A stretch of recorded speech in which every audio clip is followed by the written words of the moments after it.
हजूर सतगुरु गुरु नानक साहिब सच्चे पातशाह जी महाराज तिन्हां दे पावन प्रकाश दिहाड़े नूं मुख रखदिया होया इतिहास की विचार पल के दीवान विच आरंभ की है। आओ अगली विचार धारा दे नाल जुड़िए। सारी संगत प्यार विच भिज के असीस बख्शो। दोनों हाथ जोड़ लवाओ हाजरी गुरु बख्शी फतेह प्रवान करो आखो जी। वाहिगुरु जी का खालसा वाहिगुरु जी की फतेह। कल दे दीवान अंदर धन गुरु नानक साहिब सच्चे पातशाह तो आउण ते पहलां दे जिहड़े हालात आ, जो वक्ती समाज की दशा है, धर्म की दशा है, जो राजनीतिक हालात ने आपां बाणी इतिहास राहीं साझे कीते। धन गुरु नानक साहिब सतगुरां दे पुरखियां दा पिछोकड़ हजूर मालक दा प्रकाश और दौलतां दाई नूं सच्ची दौलत हजूर मालक दे दर्शनां दे विचों मिली। अनेकां ऐसे रब दे प्यारे जानिया प्यारे जिहड़े तलवंडी दी धरती ते रहिंदिआं कोई गुरु नानक साहिब दे दीदारे करके जिंदगी नूं सफलियां कर गया। किसी ने बाबे दे चरनां दी संगत माणी, किसी ने हजूर दी पवित्र रसना तो इलाही बचन इलाही उपदेश सरवण कीता और उन्हां दियां जिंदगियां गुरु मालक दे चरनां वर्गियां बन गईयां।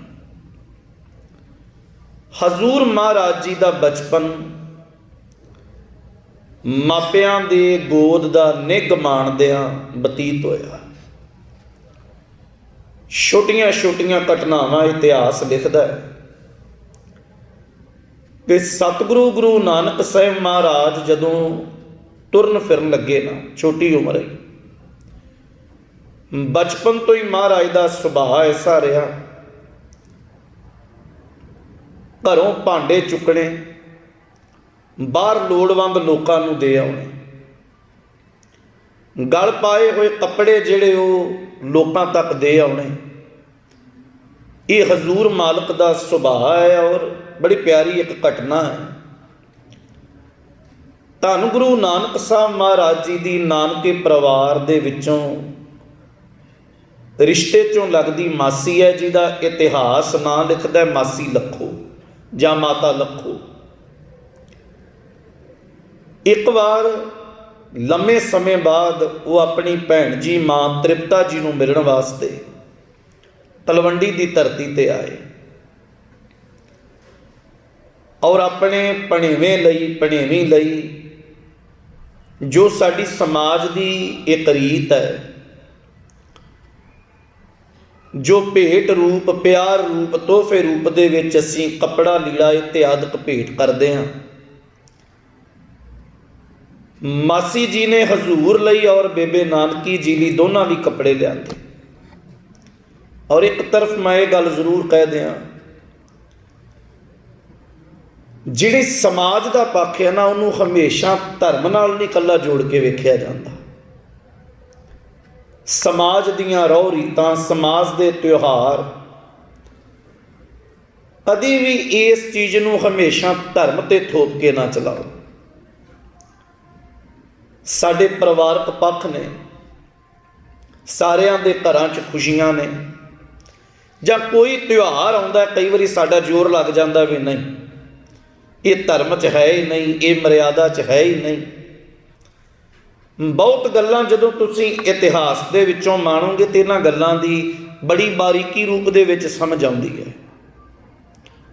और ये अर्ज करदे आं भी जिहड़ा धर्म आ प्यारिओ, सच ये है बंदा निजी तौर पर खुद कमा जाए ना, ये भी बड़ी वड्डी बात है।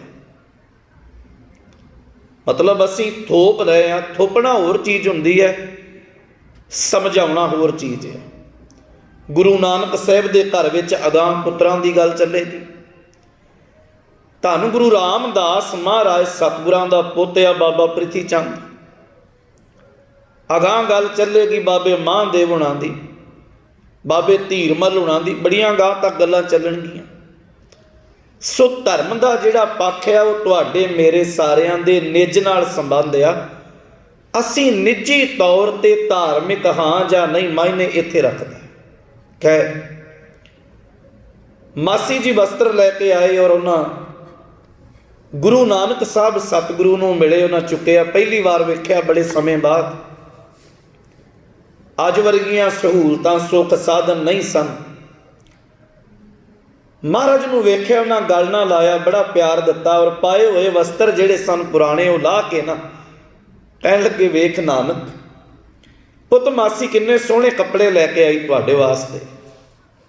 ਬੜੇ ਸੋਹਣੇ ਕੱਪੜੇ ਗੁਰੂ ਨਾਨਕ ਸਾਹਿਬ ਨੂੰ ਪਹਿਨਾਏ ਔਰ ਆਖਿਆ ਵੀ ਕਮਾਲ ਹੈ, ਮੇਰੇ ਅੰਦਾਜ਼ੇ ਮੁਤਾਬਕ ਇਹਨਾਂ ਦਾ ਮੇਚ ਬਿਲਕੁਲ ਫਿੱਟ ਬੈਠਿਆ। ਹਜ਼ੂਰ ਕੁਝ ਘੜੀਆਂ ਵਿਹੜੇ ਦੇ ਵਿੱਚ ਖੇਡੇ ਔਰ ਅਚਾਨਕ ਬਾਹਰ ਚਲੇ ਗਏ। ਕੁਝ ਘੜੀਆਂ ਬਾਅਦ ਫਿਰ ਮੁੜ ਕੇ ਆਏ। ਤਨ ਦੇ ਉੱਤੇ ਉਹ ਵਸਤਰ ਹੈ ਨਹੀਂ ਜਿਹੜੇ ਮਾਸੀ ਨੇ ਪਹਿਨਾਏ। ਉਹਨਾਂ ਆਖਿਆ, ਨਾਨਕ ਹੁਣੇ ਇੰਨੇ ਸੋਹਣੇ ਤੇਰੇ ਵਸਤਰ ਪਾਏ, ਕਿੱਥੇ ਰੱਖੇ ਨੇ, ਕਿੱਥੇ ਲਾ ਆਇਆ? ਤੇ ਗੁਰੂ ਨਾਨਕ ਸਾਹਿਬ ਛੋਟੀ ਜਿਹੀ ਉਮਰੇ ਬੱਚਿਆਂ ਵਾਲੇ ਅਲਫਾਜ਼ ਔਰ ਕਹਿੰਦੇ ਆ, ਲੋੜਵੰਦਾਂ ਨੂੰ ਦੇ ਆਇਆ ਮਾਸੀ। ਕਿਉਂਕਿ ਗੁਰੂ ਨਾਨਕ ਸਾਹਿਬ ਦੇ ਘਰ ਦਾ ਧਰਮ ਜਿਹੜਾ ਸੀ ਉਹ ਮਨੁੱਖਤਾ ਦਾ ਧਰਮ ਹੈ, ਸਮੁੱਚੀ ਕਾਇਨਾਤ ਦਾ। ਕਹਿਣ ਲੱਗੇ, ਲੋੜਵੰਦਾਂ ਨੂੰ ਦੇ ਆਇਆ ਮਾਸੀ।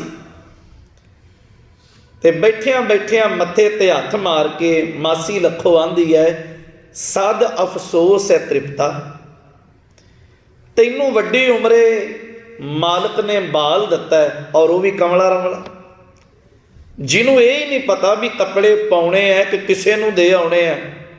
ਬੜਾ ਅਫਸੋਸ ਜਤਾ ਰਹੀ ਹਾਂ ਮੈਂ। ਔਰ ਇਤਿਹਾਸ ਕਹਿੰਦਾ ਜੀ ਉਹਨੇ ਦਿਨ ਹੀ ਮਾਂ ਲੱਖੋ ਦੇ ਬਾਲ ਹੋਣ ਵਾਲਾ ਹੈ। ਤੇ ਗੁਰੂ ਨਾਨਕ ਸਾਹਿਬ ਨਿੱਕੀ ਉਮਰੇ ਹੱਸ ਕੇ ਕਹਿੰਦੇ ਆ, ਹਾਂ ਮਾਸੀ ਮੈਂ ਤੇ ਹੈ ਹੀ ਆ ਕਮਲਾ ਰਮਲਾ, ਪਰ ਜਿਹੜਾ ਤੇਰੇ ਘਰ ਦੇ ਵਿੱਚ ਆ ਸਾਥੋਂ ਬਾਅਦ ਆਉਣਾ ਨਾ, ਉਹ ਮੇਰੇ ਤੋਂ ਵੀ ਵੱਡਾ ਕਮਲਾ ਰਮਲਾ ਹੋਣਾ।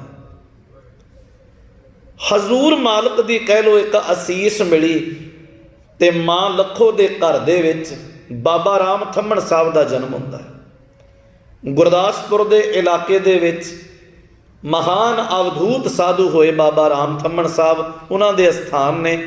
ਵੱਡਾ ਅਸਥਾਨ ਉਹਨਾਂ ਦਾ ਲਾਹੌਰ ਦੇ ਨੇੜੇ ਪਿੰਡ ਹੈ ਕਪੂਰੀ, ਅੱਜ ਵੀ ਆਬਾਦ ਹੈ ਔਰ ਉੱਥੇ ਉਹਨਾਂ ਦਾ ਅਸਥਾਨ ਬਣਿਆ ਹੋਇਆ ਔਰ ਯਥਾ ਸ਼ਕਤ ਲੋਕ ਆਪੋ ਆਪਣੀਆਂ ਭਾਵਨਾਵਾਂ ਦੇ ਨਾਲ ਅੱਜ ਵੀ ਉਹਨਾਂ ਨੂੰ ਸਿਜਦਾ ਕਰਦੇ।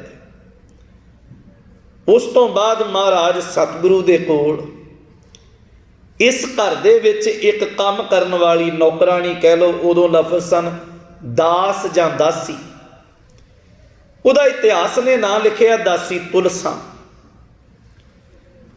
ਮਾਂ ਤ੍ਰਿਪਤਾ ਜੀ ਚੁੱਲ੍ਹੇ ਦੇ ਅੱਗੇ ਬੈਠੇ, ਸ਼ਾਮ ਵੇਲਾ ਹੈ, ਪ੍ਰਸ਼ਾਦੇ ਪਕਾ ਰਹੇ ਆ ਔਰ ਦਾਸੀ ਨੂੰ ਆਵਾਜ਼ ਮਾਰਦਿਆਂ ਆਂਦੇ ਆ, ਤੁਲਸਾ ਨਾਨਕ ਨੂੰ ਠਾਲ, ਇਹ ਲੰਮਾ ਪਿਆ ਮੰਜੇ ਤੇ, ਠਾਲ ਇਹਨੂੰ ਫੁਲਕਾ ਛਕ ਲੈ, ਪ੍ਰਸ਼ਾਦਾ ਛਕ ਲੈ, ਹਨੇਰਾ ਹੋ ਰਿਹਾ ਹੈ। ਦਾਸੀ ਤੁਲਸਾ ਇਸੇ ਘਰ ਦੇ ਵਿੱਚ ਕੰਮ ਕਰਨ ਵਾਲੀ ਹੈ ਔਰ ਉਹਨੇ ਗੁਰੂ ਨਾਨਕ ਸਾਹਿਬ ਨੂੰ ਬਚਪਨ ਤੋਂ ਵੇਖਿਆ, ਮਾਣਿਆ ਕਿ ਇਹ ਆਮ ਬੱਚਿਆਂ ਵਰਗਾ ਨਹੀਂ ਹੈ, ਇਹ ਆਮ ਸੰਸਾਰੀ ਜੀਆਂ ਵਰਗਾ ਨਹੀਂ ਹੈ। ਇਹਦੇ ਚਿਹਰੇ ਦੀ ਨੁਹਾਰ ਤੱਕਦੇ ਹਾਂ ਤੇ ਜਨਮਾਂ ਜਨਮਾਂ ਦੇ ਦੁੱਖ ਮੁੱਕ ਜਾਂਦੇ ਆ। ਦਾਸੀ ਤੁਲਸਾ ਹੱਥ ਦੇ ਵਿੱਚ ਪ੍ਰਸ਼ਾਦਾ ਪਕੜਿਆ ਹੋਇਆ, ਥਾਲ ਪਕੜਿਆ ਹੋਇਆ, ਜਿਸ ਮੰਜੇ ਦੇ ਉੱਤੇ ਲੰਮੇ ਪਏ ਆ ਨਾ, ਕੋਲ ਜਾ ਕੇ ਆਵਾਜ਼ ਦਿੱਤੀ, ਨਾਨਕ ਜੀ ਉੱਠੋ ਪ੍ਰਸ਼ਾਦਾ ਛਕੋ। ਹਜ਼ੂਰ ਨੇ ਤਨ ਦੇ ਉੱਤੇ ਕੋਈ ਲੀੜਾ ਵਸਤਰ ਓੜਿਆ ਹੋਇਆ ਹੈ। ਮਹਾਰਾਜ ਹਿੱਲੇ ਨਹੀਂ, ਬੋਲੇ ਨਹੀਂ। ਉਹਨੇ ਫਿਰ ਆਵਾਜ਼ ਦਿੱਤੀ, ਉੱਠੋ ਪ੍ਰਸ਼ਾਦਾ ਛਕੋ। ਮਹਾਰਾਜ ਫਿਰ ਨਾ ਕੋਈ ਜਵਾਬ ਦਿੱਤਾ। ਤੀਜੀ ਵਾਰੀ ਉਹਦੇ ਅੰਦਰੋਂ ਖਿਆਲ ਪੈਦਾ ਹੋਇਆ, ਮਨਾ ਕਿਉਂ ਨਾ ਹੋਵੇ, ਜੇ ਕਿਤੇ ਸਾਰੀ ਦੁਨੀਆ ਸਾਰੀ ਕਾਇਨਾਤ ਇਸ ਮਾਲਕ ਨੂੰ ਸਿਜਦਾ ਕਰਦੀ ਹੈ, ਕਿਉਂ ਨਾ ਹੋਵੇ ਇਹਦੇ ਚਰਨਾਂ ਦੇ ਉੱਤੇ ਆਪਣੇ ਤਨ ਨੂੰ, ਆਪਣੇ ਮਸਤਕ ਨੂੰ ਛੁਹਾ ਦਿਆਂ। ਕਿਤੇ ਮੈਂ ਜਨਮਾਂ ਜਨਮਾਂ ਦੀ ਭੁੱਲੀ ਭਟਕੀ ਨੂੰ ਵੀ ਕੋਈ ਸੁਚੱਜਾ ਰਾਹ ਮਿਲ ਜਾਏ। ਕਵੀ ਸੰਤੋਖ ਸਿੰਘ ਲਿਖਦੇ ਆ ਵੀ ਜਿਸ ਵੇਲੇ ਦਾਸੀ ਤੁਲਸਾਂ ਤੀਜੀ ਵਾਰੀ ਠਾਲਣ ਲੱਗੀ ਨਾ, ਉਹਨੇ ਆਪਣੇ ਮਸਤਕ ਦੀ ਜਿਹੜੀ ਛੋਹ ਆ, ਧੰਨ ਗੁਰੂ ਨਾਨਕ ਸਾਹਿਬ ਦੇ ਚਰਨਾਂ ਦੀ ਛੋਹ ਦੇ ਨਾਲ ਆਪਣੇ ਮਸਤਕ ਨੂੰ ਛੁਹਾਇਆ। ਬਸ ਗੁਰੂ ਦੇ ਘਰ ਦਾ ਤੇ ਪਿਆਰਿਓ ਇੱਕ ਕਿਣਕਾ ਹੀ ਏਡਾ ਕੁ ਵੱਡਾ ਆ ਜਿਹੜਾ ਜ਼ਿੰਦਗੀ ਨੂੰ ਤਬਦੀਲ ਕਰ ਦਿੰਦਾ। ਦਾਸੀ ਤੁਲਸਾਂ ਅਗਮ ਨਿਗਮ ਦੀ ਸੋਝੀ ਹੋਈ ਤੇ ਉੱਚੀ ਉੱਚੀ ਆਵਾਜ਼ ਮਾਰ ਕੇ ਆਂਦੀ ਹੈ, ਮਾਂ ਤ੍ਰਿਪਤਾ, ਤੇਰਾ ਨਾਨਕ ਨਾਨਕ ਨਹੀਂ ਹੈ, ਇਹ ਨਾਨਕ ਨਾਨਕ ਨਹੀਂ ਹੈ। ਮਾਂ ਤ੍ਰਿਪਤਾ ਜੀ ਉੱਠੇ, ਕੀ ਆਖਦੀ ਹੈ, ਕੀ ਹੋਇਆ? ਗੁਰੂ ਨਾਨਕ ਸਾਹਿਬ ਮਹਾਰਾਜ ਉੱਠੇ, ਕਹਿਣ ਲੱਗੇ ਕੀ ਗੱਲ ਹੈ? ਦਾਸੀ ਤੁਲਸਾਂ ਦੇ ਹੱਥ ਜੁੜੇ ਹੋਏ ਮਾਂ ਤ੍ਰਿਪਤਾ ਆਂਦੀ ਹੈ, ਬੇਟਾ ਪਹਿਲਾਂ ਤੇ ਪਿੰਡ ਵਾਲੇ ਹੀ ਮਜ਼ਾਕ ਕਰਦੇ ਸਨ, ਨਾਤੇ ਰਿਸ਼ਤੇ ਹੀ ਮਜ਼ਾਕ ਕਰਦੇ ਸਨ ਵੀ ਨਾਨਕ ਝੱਲਾ ਹੈ, ਕਮਲਾ ਰਮਲਾ ਹੈ, ਇਹਨੂੰ ਪਤਾ ਹੀ ਨਹੀਂ ਕੀ ਰੱਖਣਾ ਹੈ, ਕੀ ਸੁੱਟਣਾ ਹੈ। ਪੁੱਤਣ ਤੇ ਘਰ ਦੇ ਜਿਹੜੇ ਦਾਸ ਆ, ਨੌਕਰ ਆ, ਉਹ ਵੀ ਮਜ਼ਾਕ ਕਰਨ ਲੱਗ ਪਏ। ਧੰਨ ਗੁਰੂ ਨਾਨਕ ਸਾਹਿਬ ਮਹਾਰਾਜ ਕਹਿੰਦੇ ਆ, ਨਹੀਂ ਮਾਂ, ਅੱਜ ਇਹ ਦਾਸ ਨਹੀਂ ਹੈ ਤੁਲਸਾਂ, ਅੱਜ ਤੇ ਅਕਾਲ ਪੁਰਖ ਦੀ ਨਜ਼ਰ ਦੇ ਸਦਕਾ ਇਹ ਦਾਸੀ, ਇਹ ਤੁਲਸਾਂ ਜਿਹੜੀ ਇਹਦੀ ਜ਼ਿੰਦਗੀ ਸਵੱਲੀ ਹੋ ਗਈ। ਉਸ ਤੋਂ ਬਾਅਦ ਦਾ ਸਮਾਂ ਇੱਕ ਵੱਡੀ ਘਟਨਾ ਆ, ਜਿਹਨੂੰ ਅਸੀਂ ਜੰਜੂ ਦੀ ਘਟਨਾ ਕਹਿੰਦੇ ਯਾਰ। ਉਹਦੇ ਤੋਂ ਪਹਿਲਾਂ ਇੱਕ ਹੋਰ ਕਰਮ ਵਰਤਦਾ ਹੈ। 6 ਕੁ ਵਰ੍ਹਿਆਂ ਦੇ ਹੋਏ ਮਹਾਰਾਜ ਗੁਰੂ ਨਾਨਕ ਸਾਹਿਬ ਸਤਿਗੁਰੂ, ਪਿਤਾ ਜੀ ਬਾਬਾ ਮਹਿਤਾ ਕਲਿਆਣ ਦਾਸ ਵਕਤ ਦੇ ਬਹੁਤ ਪੜ੍ਹੇ ਲਿਖੇ ਹੋਏ ਸਨ, ਪਟਵਾਰੀ ਹੈ। ਔਰ ਵਿਦਿਆ ਜਿਹੜੀ ਹੈ ਉਹ ਜ਼ਿੰਦਗੀ ਲਈ ਸਭ ਤੋਂ ਜ਼ਰੂਰੀ ਹੈ। ਵਿਦਿਆ ਬਿਨਾਂ ਵੀ ਇਨਸਾਨੀ ਜ਼ਿੰਦਗੀ 'ਚ ਹਨੇਰਾ ਆ। ਪਰ ਪਿਆਰਿਓ, ਵਿਦਿਆ ਦੇ ਨਾਲ ਧਰਮ ਦਾ ਗੁਣ ਹੋਣਾ ਬਹੁਤ ਜ਼ਰੂਰੀ ਹੈ। ਮਹਾਰਾਜ ਦੀ ਬਾਣੀ ਆਖਿਆ, ਵਿਦਿਆ ਵਿਚਾਰੀ ਤਾਂ ਪਰ ਉਪਕਾਰੀ। ਬਾਣੀ ਨੇ ਕਿਹਾ, ਪੜ੍ਹਿਆ ਹੋਵੇ ਗੁਨਾਹਗਾਰ ਤਾਂ ਓਮੀ ਸਾਧਨਾ ਮਾਰੀਏ। ਠੀਕ ਆ, ਅਨਪੜ੍ਹ ਲੋਕਾਂ ਨੇ ਜੇ ਸੰਸਾਰ ਲਈ ਬਹੁਤ ਕੁਝ ਬਣਾਇਆ ਨਹੀਂ ਨਾ, ਤੇ ਅਨਪੜ੍ਹ ਲੋਕਾਂ ਨੇ ਸੰਸਾਰ ਦਾ ਵਿਗਾੜਿਆ ਵੀ ਕੁਝ ਨਹੀਂ ਹੈ। ਅੱਜ ਬਰੂਦ ਦੇ ਢੇਰ ਤੇ ਬੈਠੀ ਹੋਈ ਦੁਨੀਆ ਪੜ੍ਹਿਆਂ ਲਿਖਿਆਂ ਕਰਕੇ ਹੀ ਹੈ। ਖਿਮਾ ਕਰਿਓ, ਜਿੰਨਾ ਨੁਕਸਾਨ ਮਨੁੱਖਤਾ ਦਾ ਬਹੁਤ ਪੜ੍ਹਿਆਂ ਲਿਖਿਆਂ ਕੀਤਾ, ਇੰਨਾ ਅਨਪੜ੍ਹਤਾ ਨੇ ਨਹੀਂ ਕੀਤਾ। ਕਿਉਂਕਿ ਇੱਕ ਹੁੰਦਾ ਹੈ ਕਾਰ, ਇੱਕ ਹੁੰਦਾ ਹੈ ਉਪਕਾਰ, ਇੱਕ ਹੁੰਦਾ ਹੈ ਪਰ ਉਪਕਾਰ। ਧਰਮ ਨੇ ਕਿਹਾ ਵੀ ਵਿਦਿਆ ਵਿਚਾਰੀ ਤਾਂ ਪਰ ਉਪਕਾਰੀ। ਜਿੰਨਾ ਚਿਰ ਵਿਦਿਆ ਦੀ ਵਿਚਾਰ ਨਹੀਂ ਹੈ, ਉਹਨਾਂ ਚਿਰ ਪਰ ਉਪਕਾਰ ਨਹੀਂ ਦੇ ਸਕਦੀ। ਧੰਨ ਗੁਰੂ ਨਾਨਕ ਸਾਹਿਬ ਮਹਾਰਾਜ ਸੰਸਾਰੀ ਤੌਰ ਤੇ 3 ਉਸਤਾਦਾਂ ਦੇ ਕੋਲ ਪੜ੍ਹੇ, ਜਿਨ੍ਹਾਂ ਵਿੱਚ ਪੰਡਿਤ ਗੋਪਾਲ ਦਾਸ ਆ, ਪਾਂਧਾ ਜੀ ਜਿਨ੍ਹਾਂ ਨੂੰ ਕਹਿੰਦੇ ਸਨ। ਦੂਸਰੇ ਸਨ ਪੰਡਿਤ ਬ੍ਰਿਜਨਾਥ ਜੀ, ਔਰ ਤੀਸਰੇ ਆ ਸਤਿਕਾਰਯੋਗ ਮੌਲਵੀ ਕੁਤਬਦੀਨ। ਇਤਿਹਾਸ ਵਿੱਚ ਇਹ ਲਿਖਤ ਜ਼ਰੂਰ ਹੈ ਵੀ ਉਹਨਾਂ ਤਿੰਨਾਂ ਦੇ ਕੋਲੋਂ ਵਿਦਿਆ ਹਾਸਲ ਕੀਤੀ, ਪਰ ਜਿਹੜੀ ਵਿਚਾਰ ਹੋਈ, ਵਿਚਾਰ ਜਿਹੜੀ ਆ ਉਹ ਸਿਰਫ ਪੰਡਿਤ ਗੋਪਾਲ ਦਾਸ ਨਾਲ ਹੁੰਦੀ ਹੈ। ਛੋਟੀ ਉਮਰ, ਔਰ ਬਾਪੂ ਜੀ ਬਾਬਾ ਕਲਿਆਣ ਦਾਸ ਜੀ ਨੇ ਬਾਪੂ ਵਾਲਾ ਫਰਜ਼ ਨਿਭਾਉਂਦਿਆਂ ਹੋਇਆਂ ਆਪਣੇ ਪੁੱਤ ਨੂੰ ਗੋਪਾਲ ਦਾਸ ਪੰਡਿਤ ਦੇ ਕੋਲ ਪੜ੍ਹਨ ਲਈ ਲੈ ਕੇ ਗਏ। ਕਿਉਂਕਿ ਉਸ ਵੇਲੇ ਇੱਕ ਲਫ਼ਜ਼ ਸੀ ਮਦਰਸਾ। ਇਸਲਾਮ ਦੇ ਵਿੱਚ ਮਦਰਸਾ ਸੀ, ਇਸਲਾਮ ਦੇ ਵਿੱਚ ਸਕੂਲ ਜਾਂ ਪਾਠਸ਼ਾਲਾ ਲਫ਼ਜ਼ ਨਹੀਂ ਹੈ। ਜਿੱਥੇ ਮਸੀਤ ਆ, ਮਸੀਤ ਦੇ ਨਾਲ ਹੀ ਮਦਰਸਾ ਹੈ। ਮਦਰਸੇ ਵਿੱਚ ਇਸਲਾਮੀ ਤੌਰ ਤੇ ਪੜ੍ਹਾਇਆ ਜਾਂਦਾ। ਇਵੇਂ ਪਾਠਸ਼ਾਲਾ ਉਸ ਵੇਲੇ ਹਿੰਦੂਇਜ਼ਮ ਕਹਿ ਲਓ ਜਾਂ ਜਿਹੜੇ ਪਾਂਧੇ ਸਨ, ਪੰਡਿਤ ਸਨ, ਬਹੁਤ ਗਿਆਨਵਾਨ ਦਾਨੇ ਬੰਦੇ, ਉਹ ਬੱਚਿਆਂ ਨੂੰ ਮੁਹਾਰਤ ਦਿੰਦੇ ਸਿੱਖਿਆ ਦੀ। ਇੱਕੋ ਉਸਤਾਦ ਔਰ ਇਲਾਕੇ ਦੇ ਲੋਕ ਬੱਚੇ ਉਹਨਾਂ ਕੋਲ ਪੜ੍ਹਦੇ। ਪੰਡਿਤ ਗੋਪਾਲ ਦਾਸ ਕੋਲ ਮਹਾਰਾਜ ਗੁਰੂ ਨਾਨਕ ਸਾਹਿਬ ਪੜ੍ਹਨ ਗਏ। ਸਾਰੇ ਬੱਚਿਆਂ ਵਾਂਗ ਹਜ਼ੂਰ ਬੈਠੇ ਆ। ਜਦੋਂ ਧੰਨ ਗੁਰੂ ਨਾਨਕ ਸਾਹਿਬ ਸੱਚੇ ਪਾਤਸ਼ਾਹ ਦੀ ਵਾਰੀ ਆਈ ਪੜ੍ਹਨ ਦੀ, ਪੰਡਤ ਜੀ ਨੇ ਉਸ ਵੇਲੇ ਫੱਟੀ ਪਕੜੀ ਔਰ ਲਿਖਣ ਦੀ ਜਦੋਂ ਗੱਲ ਕੀਤੀ ਨਾ, ਤੇ ਮਹਾਰਾਜ ਪਹਿਲੀ ਗੱਲ ਕਰਦੇ ਆ, ਪੰਡਤ ਜੀ ਪੜ੍ਹਨਾ ਲਿਖਣਾ ਕਿਉਂ ਜ਼ਰੂਰੀ ਹੈ। ਪੰਡਤ ਜੀ ਬੜਾ ਮੁਸਕਰਾਏ, ਪਾਂਧਾ ਜੀ ਗੋਪਾਲ ਦਾਸ, ਵੀ ਇਹਨਾਂ ਬਿਲਕੁਲ ਸਾਹਮਣੇ ਉਹ ਕਿਸੇ ਬੱਚੇ ਨੇ ਇੰਨੀ ਖੁੱਲ੍ਹ ਕੇ ਉਸਤਾਦ ਨਾਲ ਕਦੇ ਗੱਲ ਨਹੀਂ ਸੀ ਕੀਤੀ। ਕਹਿਣ ਲੱਗੇ ਪੰਡਤ ਜੀ ਪੜ੍ਹਨਾ ਕਿਉਂ ਜ਼ਰੂਰੀ ਹੈ। ਕਹਿਣ ਲੱਗੇ ਪੁੱਤ ਤੈਨੂੰ ਤੇ ਪੁੱਛਣ ਦੀ ਲੋੜ ਹੀ ਨਹੀਂ ਹੈ, ਤੇਰਾ ਤੇ ਬਾਪੂ ਖੁਦ ਪਟਵਾਰੀ ਹੈ, ਤੂੰ ਵੇਖਦਾ ਹੀ ਹੋਏਗਾ ਘਰ ਦੇ ਵਿੱਚ ਉਹ ਰੋਜ਼ਾਨਾ ਹਿਸਾਬ ਕਿਤਾਬ ਕਰਦੇ ਹੋਣਗੇ ਬਹਿ ਕੇ, ਤੂੰ ਤੇ ਵੇਖਦਾ ਹੋਏਗਾ। ਕਹਿਣ ਲੱਗੇ ਹਾਂ ਬਾਪੂ ਜੀ ਸਵਾਲ ਜਵਾਬ ਕਰਦੇ ਆ, ਬੜਾ ਕੁਝ ਵੇਖਦਾ ਆ ਘਰ ਰਹਿ ਕੇ, ਪਰ ਤੁਸੀਂ ਫਿਰ ਵੀ ਮੈਨੂੰ ਦੱਸੋ ਵੀ ਪੜ੍ਹਿਆ ਕਿਉਂ ਜਾਂਦਾ, ਕਿਉਂ ਇਹਨਾਂ ਹਿੰਦਸੇ ਦੇ ਅੱਖਰ ਨੂੰ ਸਮਝਣਾ ਜ਼ਰੂਰੀ ਹੈ। ਮਹਾਰਾਜ ਗੁਰੂ ਨਾਨਕ ਸਾਹਿਬ ਨੂੰ ਪੰਡਤ ਜੀ ਕਹਿੰਦੇ ਆ, ਇਹਦੇ ਨਾਲ ਲੇਖਾ ਕਰਨਾ, ਹਿਸਾਬ ਕਿਤਾਬ ਕਰਨਾ ਸੌਖਾ ਹੋ ਜਾਂਦਾ ਹੈ। ਬੰਦਾ ਫਿਰ ਜੀਵਨ ਦੇ ਵਿੱਚ ਮਾਰ ਨਹੀਂ ਖਾਂਦਾ। ਬਹੁਤ ਗੱਲਾਂ ਐਸੀਆਂ ਹੁੰਦੀਆਂ ਪੁੱਤਰ ਜਿਹੜੀਆਂ ਭੁੱਲ ਜਾਂਦੀਆਂ, ਬੰਦਾ ਉਹਨਾਂ ਨੂੰ ਲਿਖ ਲੈਂਦਾ। ਬਹੁਤ ਗੱਲਾਂ ਐਸੀਆਂ ਜਿਹੜੀਆਂ ਲਿਖੀਆਂ ਹੋਣ ਉਹਨਾਂ ਨੂੰ ਪੜ੍ਹ ਲੈਂਦਾ, ਜੀਵਨ ਗਿਆਨਵਾਨ ਹੋ ਜਾਂਦਾ। ਇਸ ਲਈ ਪੜ੍ਹਨਾ ਬਹੁਤ ਜ਼ਰੂਰੀ ਹੈ। ਪੰਡਤ ਜੀ ਨੂੰ ਆਖਿਆ, ਗੋਪਾਲ ਦਾਸ ਜੀ ਨੂੰ, ਕਹਿਣ ਲੱਗੇ ਇਹ ਨਹੀਂ ਪੜ੍ਹਨਾ ਮੈਂ ਤੇ ਉਹ ਪੜ੍ਹਨਾ ਚਾਹੁੰਦਾ ਆ ਜਿਹਦੇ ਨਾਲ ਆਪਣੇ ਜੀਵਨ ਦੀ ਸਮਝ ਆਏ, ਜ਼ਿੰਦਗੀ ਕੀ ਹੈ, ਕਿਉਂ ਮਿਲੀ ਹੈ, ਇਹਦਾ ਉਦੇਸ਼ ਕੀ ਹੈ, ਇਹਦੇ ਨਾਲ ਕੀਤਾ ਕੀ ਜਾਣਾ ਚਾਹੀਦਾ, ਮੈਨੂੰ ਐਸਾ ਲੇਖਾ ਪੜ੍ਹਾਓ। ਗੋਪਾਲ ਦਾਸ ਜੀ ਪੰਡਤ ਜੀ ਇੱਕਦਮ ਹੈਰਾਨ ਹੋਏ, ਚੌਂਕ ਗਏ, ਕਿਉਂਕਿ ਇਹ ਸੰਸਾਰੀ ਇਕੱਲੀ ਗੱਲ ਨਹੀਂ ਹੈ। ਕੁਝ ਗੱਲਾਂ ਐਸੀਆਂ ਹੁੰਦੀਆਂ ਜਿਹੜੀਆਂ ਸਾਡੀਆਂ ਸੁਰਤ ਖਿਆਲ ਵਿੱਚ ਨਹੀਂ ਹੈ। ਸਾਹਮਣੇ ਉਹ ਬੰਦਾ ਜਦੋਂ ਪੁੱਛਦਾ ਅਸੀਂ ਖੁਦ ਹੈਰਾਨ ਹੋ ਜਾਈਦਾ ਵੀ ਇਹ ਗੱਲ ਮੇਰੇ ਖਿਆਲ 'ਚ ਕਦੇ ਆਈ ਨਹੀਂ। ਮੈਂ ਛੋਟਾ ਜਿਹਾ ਇੱਕ ਬੋਲ ਕਵਾਂ, ਸ਼ਹੀਦੀ ਦਿਹਾੜੇ ਚੱਲਦੇ ਆ ਨਾ ਜੀ ਸਾਹਿਬਜ਼ਾਦਿਆਂ ਦੇ, ਅਸੀਂ ਜਿੰਨੇ ਕੀਰਤਨੀਏ ਪ੍ਰਚਾਰਕ ਢਾਡੀ ਸਿੰਘ, ਉਹਨਾਂ ਦਿਨਾਂ ਦੇ ਵਿੱਚ ਬਹੁਤ ਸਮਾਗਮ ਆ ਪੰਜਾਬ 'ਚ। ਮੈਨੂੰ ਡਾਢਾ ਯਾਦ ਹੈ ਜੀ, ਫਤਿਹਗੜ੍ਹ ਸਾਹਿਬ ਨਾ ਕਥਾ ਦੀ ਸੇਵਾ, ਔਰ ਤਕਰੀਬਨ ਹਰ ਬੰਦੇ ਦੀ ਉਹਨਾਂ ਦਿਨਾਂ ਦੇ ਵਿੱਚ ਇੱਕ ਲਫ਼ਜ਼ ਜ਼ੁਬਾਨ ਤੇ ਜ਼ਰੂਰ ਹੁੰਦਾ ਹੈ। ਹਜ਼ੂਰ ਨੇ ਕਿਹਾ ਸੀ, ਇਨ ਪੁੱਤਰਨ ਕੇ ਸੀਸ ਪਰਵਾਰ ਦੀਏ ਸੁਤ ਚਾਰ ਮੂਏ ਤੋਂ ਕਿਹਾ ਹੁਆ ਜੀਵਤ ਕਈ ਹਜ਼ਾਰ। ਅਸੀਂ ਸਾਰੇ ਪ੍ਰਚਾਰਦੇ ਆਏ। ਮੈਨੂੰ ਯਾਦ ਹੈ ਜੀ 12-13 ਸਾਲ ਦਾ ਬੱਚਾ ਹੋਏਗਾ, ਫਤਿਹਗੜ੍ਹ ਸਾਹਿਬ ਬਾਹਰ ਜਦੋਂ ਨਿਕਲੇ ਨਾ ਕਥਾ ਕਰਕੇ, ਤੇ ਉਹਨੇ ਆਖਿਆ ਵੀ ਭਾਈ ਸਾਹਿਬ ਗੱਲ ਕਰਨੀ ਇੱਕ ਉਹਦੇ ਪੇਰੈਂਟਸ ਨਾਲ।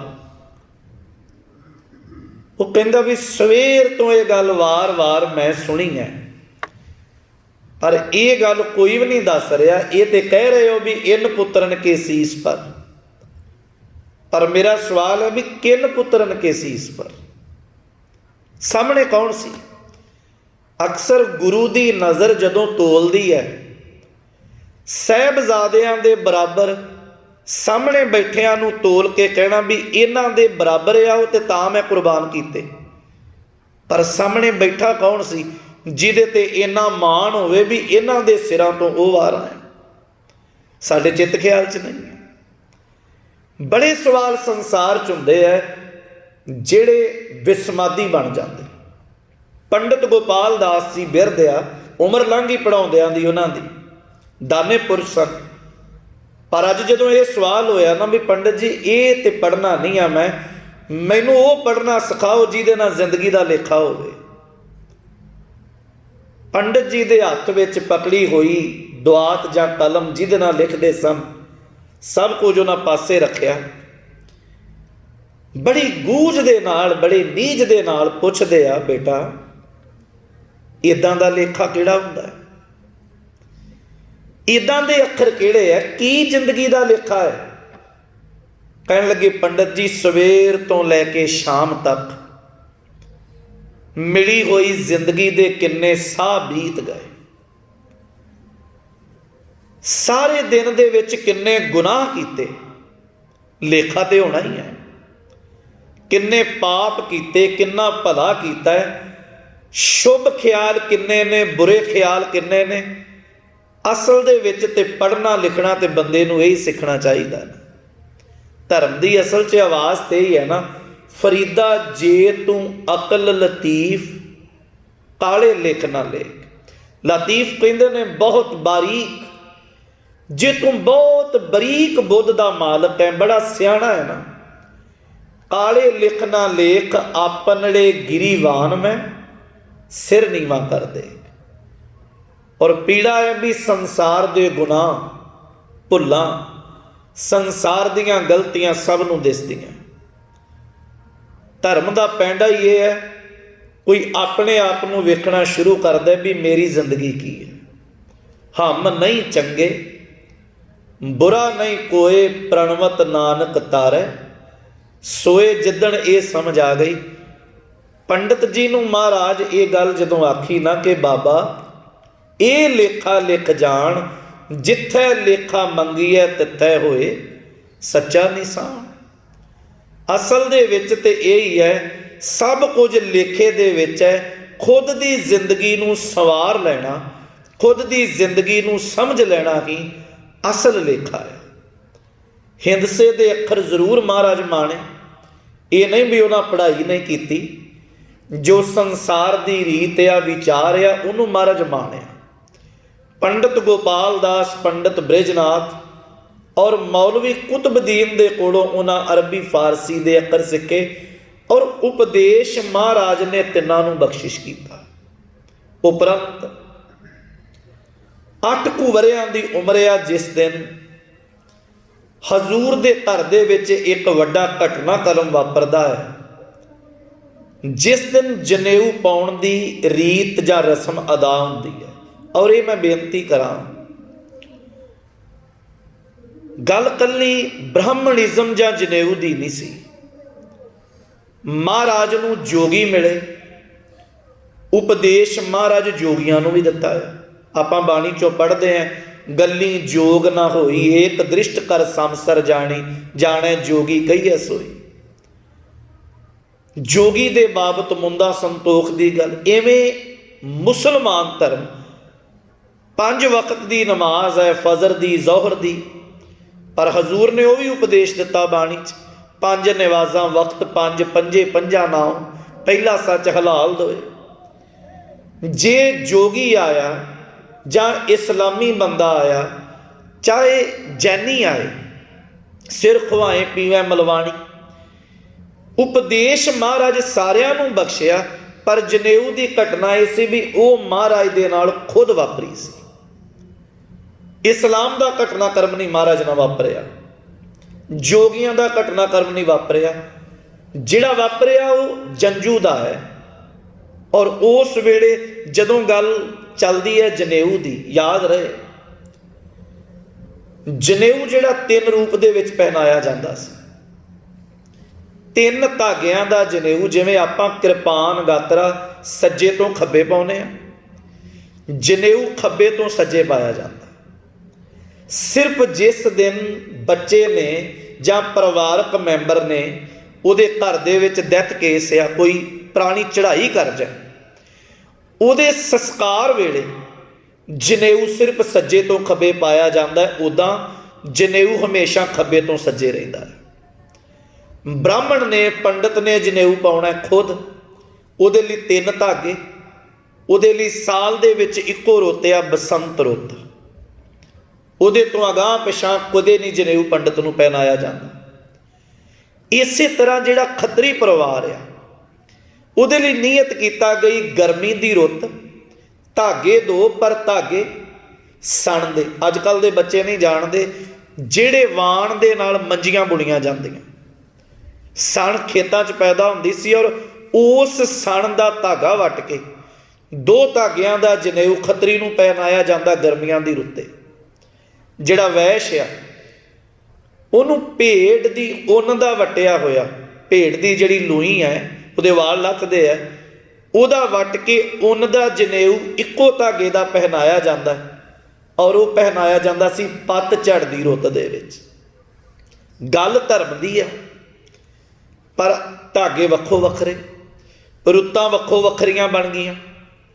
और जिहड़ा शूदर आ उहदे लई जनेऊ कोई नहीं, कोई रुत नहीं, कोई जनेऊ नहीं। धन गुरु नानक साहब सच्चे पातशाह नूं जनेऊ पाउण दी रस्म अदा होण लगी। और उस वेले जदों प्रोफैसर साहिब सिंह गुरां नूं पढ़दे आ, वो कहंदे बड़ा वड्डा उस वेले दा एक प्रोग्राम है, बड़े वड्डे रूप दे विच खर्चा हुंदा। और परिवारां दे कोलों ब्राह्मण जिहड़ा वो मन पाउंदी मन मंगी धन दौलत राछी लैंदा। गुरु नानक साहब सतगुरु छोटी जी एक चौंकी आ लक्कड़ दी पीढ़ी कह लो सौखे लफ्जां च, महाराज ओहदे ते बैठे है। और पंडित हरदयाल जी, ये नहीं भी वो पंडित है तो सिर्फ इस करके, इतिहास नूं पढ़ोगे जी वो बड़े बड़े दाने बंदे सन। महाराज गुरु नानक साहब नूं पंडित हरदयाल जी हुणां ने माणिया है।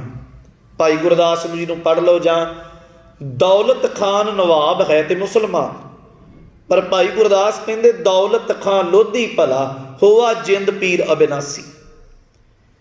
भी जिन्हां जिन्हां महाराज नूं माणिया जी उतर गया। एक चंदन की चौंकी है, पीढ़ी है चंदन की, उहदे उत्ते पंडित हरदयाल जी बैठे है।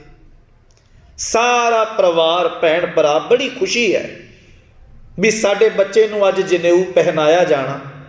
और एक थाल दे विच जनेऊ रखिया होया, जिहड़ा वट्टण वाला वो वखरा है, वो वट के लियाया, पंडित हरदयाल जी ने दिता, उन्हां थाल सामने रखिया, जनेऊ चक के पाउण लगे ते 8 सालां दी उम्र च गुरु नानक साहब रोकिया।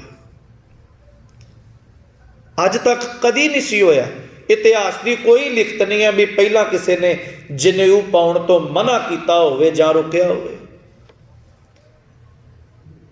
धन गुरु नानक साहब महाराज कहते हैं, पंडित जी मेरे कुछ ख्याल आ, मेरी कुछ अंदर दी गल आ। और प्यारिओ सवाल करना सब तो चंगी गल हुंदी है। जे पैदा होना सवाल तो बड़ी चंगी बात है। कली ये नहीं हुंदी भी धर्म की गल कह दी थोपती तो गल मुक्की, नहीं। सवाल पैदा होने जागदे बंदे की निशानी है ना, भी इंज क्यों, ख्याल ही आ। हजूर महाराज कहते पंडित जी सवाल आ, कह लगे आखो। और इसे जनेऊ के प्रति है 2 पाली रखो, पहला मेरे सवाल का जवाब दो। हुण पहला सवाल आ भी पंडित जी जनेऊ कादे वास्ते है? उन्हें आख्या भी ये धर्म की निशानी है। असल यह प्यारिओ भी धर्म, मैं पहला भी अर्ज की है, धर्म थोपण का नाम नहीं है, धर्म असल दे विच समझण का नाम है। खुद जिंदगी नूं समझ आ जाए तो धर्म उदण बनता है। ना तो कल्ले कपड़िया ना धर्म है। मैं अज भी गल याद आउंदी सतपुरुषां दी, वो कहंदे आ धर्म दे विच चोड़ा होवे, बस्तर जिहड़े आ उन्हां दा रूप ठीक होवे, बड़ी चंगी गल है, बड़ा जरूरी है। धर्म दे विच दस्तार होनी, साबत दाड़ा होना, मुशहरा होना बड़ा जरूरी है। पर वो कहते ये जरूरी नहीं है भी हर बंदे दे चोले विच धर्म होवे ना, भी जिन्हें चोला पा लिया वो धर्मी है, ये जरूरी नहीं ना। हुण चोले का सब क्या साडे घर दे विच महाराज दे चोले दी कन्नी दे नाल अड़ के इको वारी फुल टुटिया ते गुरु हरगोबिंद साहब अपने पोतरे गुरु हरराय साहब नूं आंदे आ, पुत्त जे चोला पाईए ना तो फिर इहदी अहमियत भी समझी दी है। इन्हां चोलियां दे नाल तोड़ी दा नहीं, इन्हां चोलियां नाल जोड़ी दा है। चोले की अहमियत है, जे उहदियां 52 कलियां दे नाल जुड़ के कोई रिहा हो जाए, ये चोले का उपदेश है। दस्तार होनी धर्म च जरूरी है, हर बंदे की दस्तार च धर्म होवे ये जरूरी नहीं। दस्तार कोई भी बन सकता है जी, कपड़ा ही है, मुल मिलता है बाजारों, कोई बन ला। दाढ़ी रख लैनी, खिमा करना। आम लोगों को आए शायद भाई साहब पता नहीं किदां दियां गल्लां करन लगे, पर हर बंदे की दाढ़ी विच धर्म होवे ये जरूरी नहीं है। दाढ़ी वाले बंदे किहड़ा उत्थे ਠੇਕਿਆਂ ਮੂਹਰੇ ਨਹੀਂ ਖਲੋਂਦੇ ਜਾਂ ਉਹ ਕੁਕਰਮ ਨਹੀਂ ਕਰਦੇ। ਇਹਦੇ 'ਚ ਗੱਲ ਚੱਲਣੀ, ਮੈਂ ਤਾਂ ਇਹ ਗੱਲ ਕਹਿ ਰਿਹਾ। ਮਹਾਰਾਜ ਜਦੋਂ ਕਹਿੰਦੇ ਆ ਵੀ ਲੱਖ ਚੋਰੀਆਂ ਲੱਖ ਜਾਰੀਆਂ, ਲੱਖ ਕੂੜੀਆਂ ਲੱਖ ਗਾਲ, ਲੱਖ ਠੱਗੀਆਂ ਪੈ ਨਾਮੀਆਂ ਰਾਤ ਦਿਨ ਸਜੀ ਨਾਲ, ਪਾਇਆ ਜਨੇਊ ਪਰ ਕਰਮ ਕੀ ਹੋ ਰਿਹਾ? ਪੰਡਤ ਜੀ ਧਰਮ ਤੇ ਨਾ ਹੋਇਆ। ਖੈਰ ਆਪਾਂ ਫਿਰ ਉਸ ਗੱਲ ਵੱਲ ਮੁੜੀਏ। ਹਜ਼ੂਰ ਕਹਿੰਦੇ ਵੀ ਜਨੇਊ ਕਾਹਦੋਂ? ਉਹਨੇ ਆਖਿਆ ਜੀ ਧਰਮੀ ਬੰਦਾ ਧਰਮੀ ਹੋ ਜਾਂਦਾ। ਪਾਤਸ਼ਾਹ ਕਹਿੰਦੇ ਜੇ ਧਰਮੀ ਆ ਤਾਂ ਫਿਰ ਰੁੱਤਾਂ ਕਿਉਂ ਬਦਲਦੀਆਂ? ਬੰਦੇ ਇਨਸਾਨ ਹੋਈ ਹੈ ਪੰਡਤ ਜੀ, ਪਰ ਰੁੱਤਾਂ ਕਿਉਂ ਬਦਲਾ ਦਿੱਤੀਆਂ ਵੀ ਇਹਦੇ ਲਈ ਆਹ ਰੁੱਤ ਠੀਕ ਹੈ, ਇਹਦੇ ਲਈ ਆਹ ਠੀਕ ਹੈ, ਇਹਦੇ ਲਈ ਆ ਇੰਜ ਕਿਉਂ? ਤੁਸੀਂ ਪਾਏ ਹੋਇਆ ਰੇਸ਼ਮ ਦਾ ਜਨੇਊ, ਇਹ ਮੈਂ ਕਿਉਂ ਨਹੀਂ ਪਹਿਨ ਸਕਦਾ? ਮੇਰੇ ਲਈ ਸਣਦਾ ਕਿਉਂ? ਕਹਿਣ ਲੱਗੇ ਪੁੱਤ ਤੇਰੀ ਬਰਾਦਰੀ ਛੋਟੀ ਹੈ, ਤੂੰ ਬ੍ਰਾਹਮਣ ਦੀ ਕੈਟਾਗਰੀ 'ਚ ਨਹੀਂ ਹੈ, ਤੂੰ ਉਹਦੀ ਬਰਾਬਰਤਾ 'ਚ ਨਹੀਂ ਹੈ, ਤੂੰ ਛੋਟੀ ਬਰਾਦਰੀ ਦਾ। ਲਾਗੇ ਬੈਠੇ ਹੋਏ ਵੈਸ਼ ਪਰਿਵਾਰ ਆ, ਉਹਦੇ ਸਿੰਗਲ ਧਾਗਾ ਪਾਇਆ ਔਰ ਉਹਨਾਂ ਦਾ ਪਾਇਆ ਹੋਇਆ, ਪਰ ਉਹਦੇ ਤੁਹਾਡੇ ਵਾਲਾ ਕਿਉਂ ਨਹੀਂ? ਕਹਿਣ ਲੱਗੇ ਇਹ ਨਹੀਂ ਹੋ ਸਕਦਾ। ਬਾਬਾ ਜੀ ਕਹਿੰਦੇ ਨੇ ਜਿੱਥੋਂ ਸ਼ੁਰੂਆਤ ਹੋਣੀ, ਜੇ ਉੱਥੇ ਧਰਮ ਦੇ ਵਿੱਚ ਵੰਡੀਆਂ ਪੈ ਗਈਆਂ ਤਾਂ ਫਿਰ ਧਰਮ ਕਾਹਦਾ ਹੈ? ਮੇਰੇ ਕੋਲੇ ਮੇਰੀ ਭੈਣ ਬੈਠੀ ਆ, ਮਾਂ ਬੈਠੀ ਆ, ਇਹਨਾਂ ਦੇ ਜਨੇਊ ਦੀ ਰਸਮ ਹੀ ਨਹੀਂ ਅਦਾ ਹੋਈ। ਪੰਡਤ ਜੀ ਕਹਿਣ ਲੱਗੇ ਪੁੱਤ ਧਰਮ ਔਰਤ ਲਈ ਹੈ ਹੀ ਨਹੀਂ, ਉਹ ਪਾ ਹੀ ਨਹੀਂ ਸਕਦੀ ਜਨੇਊ। ਤੇ ਮਹਾਰਾਜ ਕਹਿੰਦੇ ਆ ਜਿਹੜੀ ਔਰਤ ਬੱਚੀ ਜਾਂ ਉਹ ਧਰਮੀ ਨਹੀਂ ਹੈ, ਮਾਂ ਜਾਂ ਭੈਣ, ਉਹਦੀ ਅਗਾਂਹ ਜਿਹੜੀ ਫੁਲਵਾੜੀ ਆ, ਉਹਦੀ ਔਲਾਦ ਆ, ਉਹ ਕਿੱਦਾਂ ਧਰਮੀ ਹੋ ਜਾਏ? ਬੜੀਆਂ ਗੱਲਾਂ ਪਿਆਰਿਓ ਸਾਡੇ ਚੁੰਝ ਬਣੀਆਂ। ਜਿਵੇਂ ਅੱਜ ਕਿਸੇ ਕੋਲ ਧੀਆਂ ਹੈ ਤੇ ਪੁੱਤਰਾਂ ਦੀ ਦੌੜ ਹੈ, ਚਲੋ ਠੀਕ ਹੈ, ਇਹ ਸਮਾਜ ਦਾ ਇੱਕ ਰਿਸ਼ਤਾ ਹੈ, ਧੀ ਪੁੱਤ ਹੋਣੇ, ਪਰ ਐਸਾ ਨਹੀਂ ਹੈ ਵੀ ਪੁੱਤ ਹੀ ਹੋਣ ਧੀ ਨਾ ਹੋਵੇ, ਜਾਂ ਐਸਾ ਨਹੀਂ ਹੈ ਵੀ ਧੀਆਂ ਹੋਈਆਂ ਤੇ ਪੁੱਤ ਜ਼ਰੂਰੀ ਹੋਵੇ। ਅਸਲ 'ਚ ਪੁਰਾਣਾਂ ਦੀ ਇਹ ਲਿਖਤ ਆ ਵੀ ਇੱਕ ਨਰਕ ਆ, ਪੂ ਨਰਕ ਨੂੰ ਕਿਹਾ ਜਾਂਦਾ। ਪੂ ਨਰਕ ਦੇ ਵਿੱਚੋਂ ਕੱਢਣ ਵਾਸਤੇ ਪੁੱਤਰ ਲਫ਼ਜ਼ ਬਣਿਆ ਹੀ ਤਾਂ ਹੈ ਵੀ ਉਹ ਨਰਕ 'ਚੋਂ ਨਿਕਲਣਾ ਹੈ ਤੇ ਪੁੱਤਰ ਦਾ ਹੋਣਾ ਜ਼ਰੂਰੀ ਹੈ। ਜੇ ਉਹ ਨਹੀਂ ਹੈ ਤੇ ਤੁਹਾਨੂੰ ਉਹ ਨਰਕ 'ਚੋਂ ਨਹੀਂ ਕੱਢ ਸਕਦਾ। ਇੰਝ ਖਿਆਲ ਬਣ ਗਏ ਔਰ ਉਹ ਖਿਆਲ ਰੀਤਾਂ ਬਣ ਜਾਂਦੀਆਂ, ਰੀਤਾਂ ਧਰਮ ਬਣ ਜਾਂਦੇ ਆ। ਮੋੜੋ ਜਿਹੜੇ ਗਲਵੇ ਪੈ ਜਾਂਦੇ ਉਹ ਨਿਕਲਦੇ ਨੇ ਜ਼ਿੰਦਗੀ 'ਚੋਂ। ਖੈਰ ਮੈਂ ਗੱਲ ਨੂੰ ਨੇੜੇ ਕਰਾਂ। ਹਜ਼ੂਰ ਮਹਾਰਾਜ ਕਹਿੰਦੇ ਆ ਪੰਡਤ ਜੀ ਠੀਕ ਆ ਜਨੇਊ ਪਾ ਲਿਆ, ਪਰ ਮੈਨੂੰ ਸਰੀਰ ਦਾ ਜਨੇਊ ਨਹੀਂ ਚਾਹੀਦਾ, ਸਰੀਰ ਨੇ ਬਿਨਸ ਜਾਣਾ ਔਰ ਜਿਹੜਾ ਤੁਸੀਂ ਜਨੇਊ ਦੇਣਾ ਇਹ ਟੁੱਟ ਜਾਣਾ ਹੈ। ਜਿੱਦਣ ਇਹ ਮੈਲਾ ਹੋ ਗਿਆ, ਟੁੱਟ ਗਿਆ, ਖਿਰਿਆ, ਫਿਰ ਕਹਿਣ ਲੱਗੇ ਫਿਰ ਨਵਾਂ ਪਾਉਣਾ ਪਏਗਾ। ਕਹਿੰਦੇ ਨੇ ਜਨੇਊ ਦਿਓ ਜਿਹੜਾ ਰੂਹਾਨੀਅਤ ਦਾ ਆ, ਮੇਰੇ ਖਿਆਲਾਂ ਵਿੱਚ, ਮੇਰੀ ਸੋਚ ਵਿੱਚ, ਮੇਰੇ ਜਜ਼ਬਾਤਾਂ ਦੇ ਵਿੱਚ ਧਰਮ ਦੀ ਕਣੀ ਵਸੇ। ਦਇਆ ਕਪਾ ਸੰਤੋਖ ਸੂਤ ਜਤ ਗੰਢੀ ਸਤ ਵਟ, ਇਹ ਜਨੇਊ ਜੀ ਕਾ ਹਈ ਜੇ ਹੈ ਹਈ ਤਾਂ ਪਾਂਡੇ ਘੱਤ, ਨਾ ਇਹ ਟੁੱਟੈ ਨਾ ਮਲ ਲੱਗੈ, ਨਾ ਇਹ ਜਲੈ ਨਾ ਜਾਏ, ਧਨ ਸੋ ਮਾਨਸ ਨਾਨਕਾ ਜੋ ਗਲ ਚੱਲੈ ਪਾਏ। ਫਿਰ ਕਹਿੰਦੇ ਚੌਂਕੜ ਮੁੱਲ ਅਣਾਇਆ। ਚੌਕੜ ਕਹਿੰਦੇ ਨੇ 4 ਕੌਡੀਆਂ ਨੂੰ, ਪੁਰਾਣਾ ਲਫ਼ਜ਼ ਸੀ ਚੌਕੜ ਦੀ ਖੇਡ, ਕੌਡੀਆਂ ਦੇ ਨਾਲੋਂ ਖੇਡੀ ਜਾਂਦੀ ਸੀ। ਚੌਕੜ ਮੁੱਲ ਅਣਾਇਆ, 4 ਕੌਡੀਆਂ ਦਾ ਮੁੱਲ ਲਿਆ, ਬਹਿ ਚੌਂਕੇ ਪਾਇਆ, ਸਿੱਖਾ ਕੰਨ ਚੜਾਈਆ ਗੁਰ ਬ੍ਰਾਹਮਣ ਥਿਆ। ਕੰਨ ਵਿੱਚ ਕਹਿ ਦਿੱਤਾ ਵੀ ਅੱਜ ਤੋਂ ਤੇਰਾ ਗੁਰੂ ਬ੍ਰਾਹਮਣ ਆ। ਉਹ ਮੁਆ ਉਹ ਝੜ ਪਿਆ, ਵੇ ਤੱਗਾ ਗਿਆ, ਮੁੱਕ ਗਿਆ, ਸਭ ਕੁਝ ਖਤਮ ਹੋ ਗਿਆ, ਫਿਰ ਜ਼ਿੰਦਗੀ ਕਾਹਦੀ ਰਹਿ ਗਈ? ਫਿਰ ਮਹਾਰਾਜ ਕਹਿੰਦੇ ਆ ਚਲੋ ਤੁਸੀਂ ਕਹਿ ਦਿੱਤਾ ਵੀ ਅੱਜ ਤੋਂ ਬਾਅਦ ਮੈਂ ਧਰਮੀ ਆ, ਪਰ ਇੰਨੇ ਲੋਕਾਂ 'ਚ ਬਹਿ ਕੇ ਇੱਕ ਵਾਅਦਾ ਕਰਦੇ ਹੋ, ਸਿਰਫ ਧਾਗਾ ਪਾਉਣ ਨਾਲ ਹੀ ਬੰਦਾ ਧਰਮੀ ਆ। ਧਾਗਾ ਪਾ ਲਿਆ ਧਰਮੀ ਹੋ ਜਾਗੇ।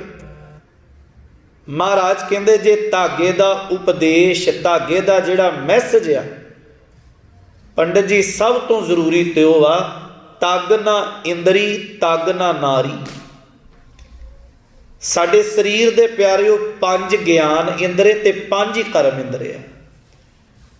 ਗਿਆਨ ਇੰਦਰੇ ਕਿਹਾ ਜਾਂਦਾ ਜਿਨ੍ਹਾਂ ਇੰਦਰੀਆਂ ਰਾਹੀਂ, ਜਿਨ੍ਹਾਂ ਸਰੀਰ ਦੇ ਅੰਗਾਂ ਰਾਹੀਂ ਗਿਆਨ ਹੋਵੇ। ਅੱਖਾਂ ਗਿਆਨ ਇੰਦਰਾ ਆ, ਇਹਦੇ ਨਾਲ ਪਤਾ ਲੱਗਦਾ ਵੀ ਕਿਹੜਾ ਰੰਗ ਆ।